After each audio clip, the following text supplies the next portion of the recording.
গিন্নি কই, দেখো ধান এনেছি। এবছর ধান তেমন ভালো হয়নি। এরপর মহাজন বলেছে তার ধার এবার শোধ না দিলে আমাদের বাড়ি ছাড়া করবে। কি আর করবে, ধান বিক্রি করে মহাজনের ধার শোধ করো। তাছাড়া তো কোনো উপায় দেখছি না। একবেলা কোনো রকম খেয়ে থাকতে পারবো, কিন্তু মাথার উপরে ছাদ না থাকলে মেয়েটাকে নিয়ে কোথায় যাব? কিন্তু রূপার মা, এই কটা ধান বিক্রি করলে কি মহাজনের ধার শোধ হবে? আমাদের তো একটা গরু আছে, তুমি সেটাও বিক্রি করে দিও। তুমি ঠিক বলেছ। আমি তবে গরু আর ধান নিয়ে বাজারে যাচ্ছি। উপরওয়ালা চাইলে আবার গরু কিনতে পারবো।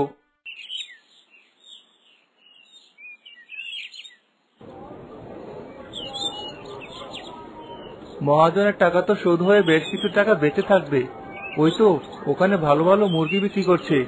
আমি বরং কিছু মুরগি কিনে বাড়িতে যাই, মেয়েটা বেশ খুশি হবে।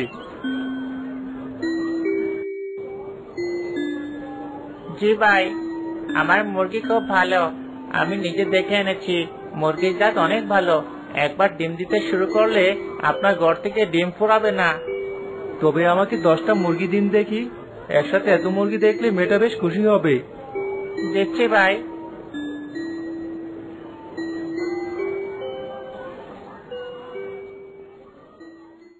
রূপার মা, ও রূপার মা, কোথায় তুমি? বাবা, এত মুরগি কাদের? আমাদের মুরগি মা। ধান আর গরু বিক্রি করে বেশ কিছু টাকা পেয়েছি। সেখান থেকে মহাজন যে টাকা পাবে সেটা রেখে যা টাকা ছিল তাই দিয়ে মুরগি কিনে এনেছি। এত মুরগি কোথায় রাখবে, কি খাওয়াবে? নিজেরাই তো ঠিক মতো খেতে পারি না। রূপার মা, রাগ করছো কেন? একবার যদি আমাদের মুরগি ডিম দিতে শুরু করে তাহলে দেখবে আমাদের সব অভাব দূর হয়ে যাবে। বাবা কিন্তু মন্দ কিছু বলেনি মা। চলো আমরা একটা খামার বানাই, সেখানে মুরগিগুলো ভালোভাবে থাকতে পারবি। কিন্তু তার জন্য তো বাঁশ লাগবে। আমি বাঁশ কোথায় পাবো বলো? আমার কাছে অতিরিক্ত কোনো টাকা নেই যে বাঁশ কিনবো। যে টাকা আছে তা মহাজনকে দিতে হবে। মুরগি যখন কিনেই ফেলেছো তখন তোদের থাকার ব্যবস্থা করতেই হবে।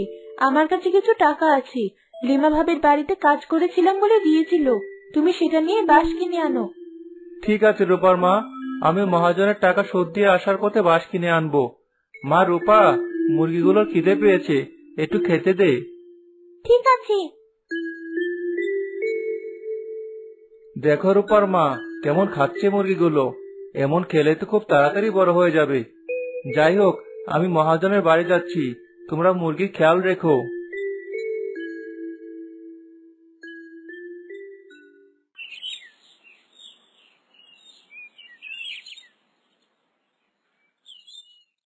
কিরে, টাকা এনেছিস? তোকে আর সময় দিতে পারবো না। আমার টাকা না দিতে পারলে কালকের মধ্যে বাড়ি ছাড়বি। মহাজন, আমি আপনার টাকা শোধ দেওয়ার জন্য এসেছি। এই নিন আপনার টাকা, সুদ সহ